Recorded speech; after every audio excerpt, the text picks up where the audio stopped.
Alrighty guys, coming at you with round two, and today we're going to talk about shifts. Specifically, we're going to keep it with the Gen 2 operating system because it's the most common and I think it's the most relatable to a lot of people out there.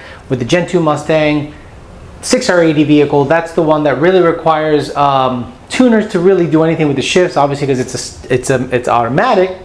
But it's a pretty intricate situation, and it's not something that you can just willy-nilly just kind of get into. You kind of have to know what you're doing. But what I want to do is explain how we can tell if something is a tune issue versus when something is a mechanical issue. So I have on the board here a 6,500 RPM and a 7,500 RPM. So Ford, from the factory, shifts their cars somewhere in between there, between 6,500. I think the rev limiter is 6,850 on a bone stock Gen 2 6R80 car. So in every single parameter that has to do with shifting, they are targeting a 6,700 or so RPM shift. Let's say 6,600 for the sake of the video. Let's say they're targeting a 6,600 RPM shift. Ford OEM. So the car launches and it goes just like this, converter lockup, and then like this. So it hits the target every time. So let's talk in layman's terms here, or let's talk in very common sense. So if I have a bone stock Gen 2 Ford Mustang and at wide open throttle, it's supposed to shift at the commanded shift point of, let's say, 6,600 RPMs. And for whatever reason, it does not make that shift. Am I going to blame the tune, or am I going to blame something mechanical? Did any of you say the tune? A OEM tune, bone stock. Would you ever blame the tune if the transmission doesn't shift where it's commanded? All right, no. Common sense says no. Ford is going to take it in. They're going to check the valve body. They're going to check the trans. They're going to check the fluid level. They're going to check everything but the tune. They might flash a up-to-date calibration, but in that calibration, there are no shift point changes. It is standard procedure for Ford to flash a up-to-date calibration for that vehicle every time a car goes to the Ford dealership. So in our tuning experience, same thing. Let's say we have a target of 7,500 RPM because now your car is modified. You have an 18 manifold. You have bigger cold air, PMAS cold air, LU47s, and E85.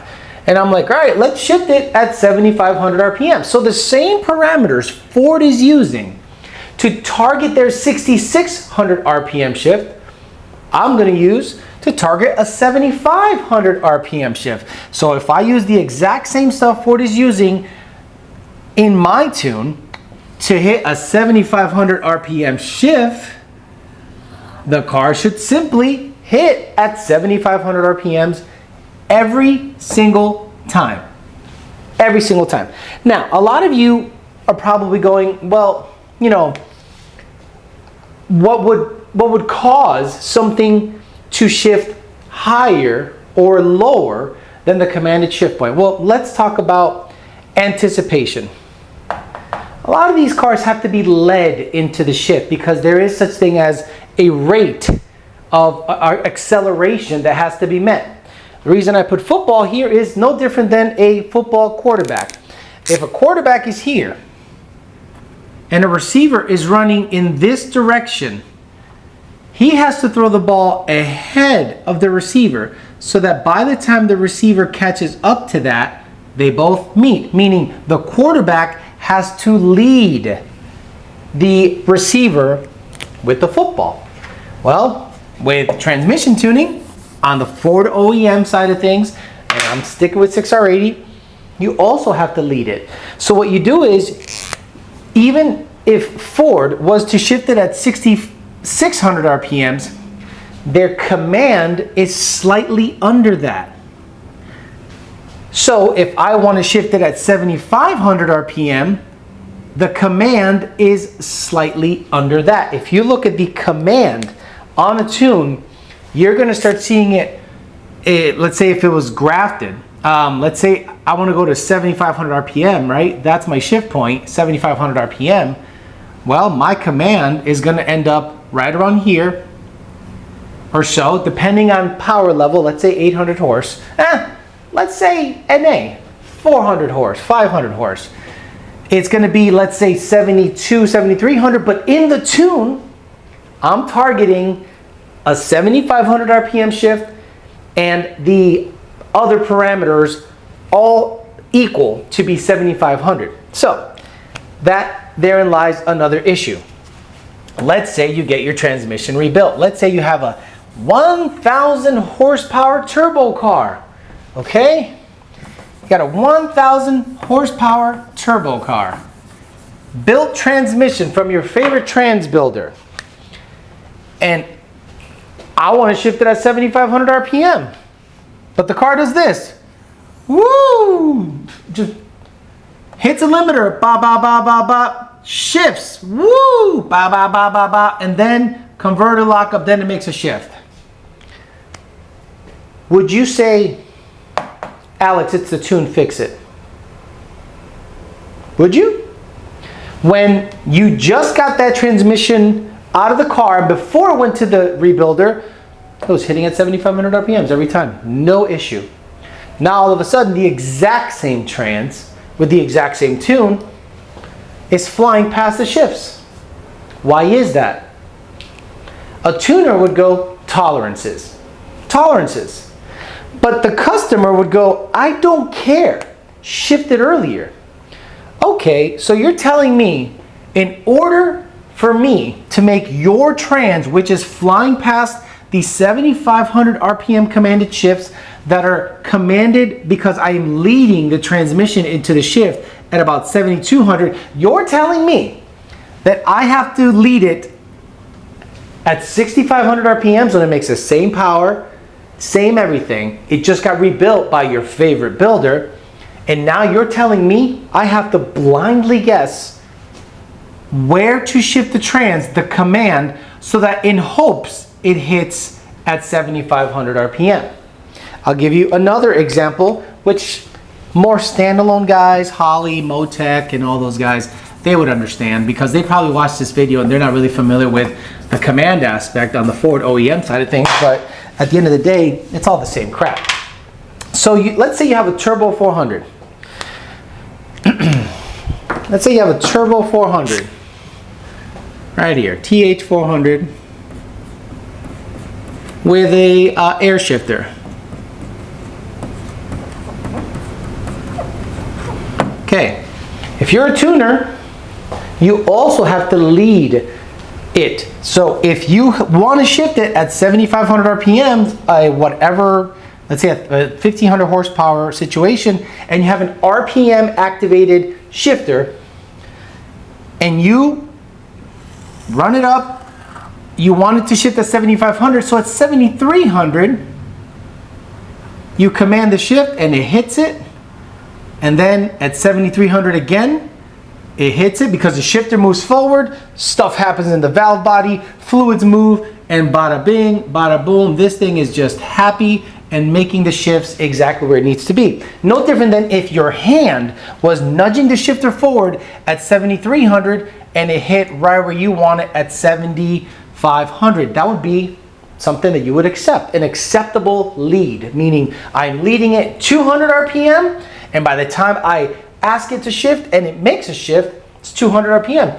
Not a problem. Everyone's happy. Tuners, standalone tuners, would be happy with that kind of lead-in, and if it was consistent, it wouldn't be an issue. But now let's say that transmission gets freshened up over the summer, comes back, and the exact same lead-in RPM trigger for your Turbo 400, and the trans shifts at 8,000. Oh man, I am terrible. 8,000. Right? And it hits a limiter. So what are you going to look at? Are you going to say, wait a minute. Let's anticipate this lower and that'll fix the issue. Well, if you did that, you might be masking an issue that's internal to the trans. So let's say you have an RPM trigger, Turbo 400. Last season, it was hitting at 7,300. The trigger was sitting at 7,300, shifting at 75. This season, it's hitting at, the same exact trigger is hitting at 8,000 RPMs. Are you as a tuner gonna go, well, let's just go ahead and take my Holly out and trigger this son bitch at 6,500 RPM? And then the guy hits at 7,500 and, you know, problem solved, right? Okay, look, if that's how you want to do it, that is not a problem. I would start looking at the valve body. I would start looking at the I would start looking at the thing mechanically. No different than if Ford received a vehicle that is flying past its shifts on an OEM, a Ford tune, goes, it's not the tune. The tune didn't change. What changed mechanically? So that's something I wanted to talk about. Anticipation, shift command as to where it hits, and 9 times out of 10, actually, I'm sorry, 10 times out of 10, it's mechanical. If I'm commanding everything in the calibration to hit at 7,500 RPMs and the transmission decides to fly past that shift, that 100%, in my experience, is not a tune issue. It's a mechanical issue. The drum leaking, an O-ring that's kinked, high tolerances on the clutch pack. I have had transmissions that come to me on a 7,500 RPM command. The customer does not want to take it back, talks shit on Facebook and Instagram, and says, Alex, you're going to have to shift it at 5,900 RPM so that the shift happens at 7,500 RPM. That's called hack tuning. I call that hack tuning. I think this is the wrong way of going about it. I'd rather you get that transmission looked at, serviced, get a new valve body, lead frame, I don't care. We are now hacking our way because now we're guessing. Now if you have a grudge race and I am guessing where I have to anticipate it based on where it might shift, I have no proper data to go off of. So I wanted to talk about that real quick, and then I'll talk about slip, trans slip, and then we'll wrap up the video. So slipping transmissions, because let's say you got the transmission serviced recently.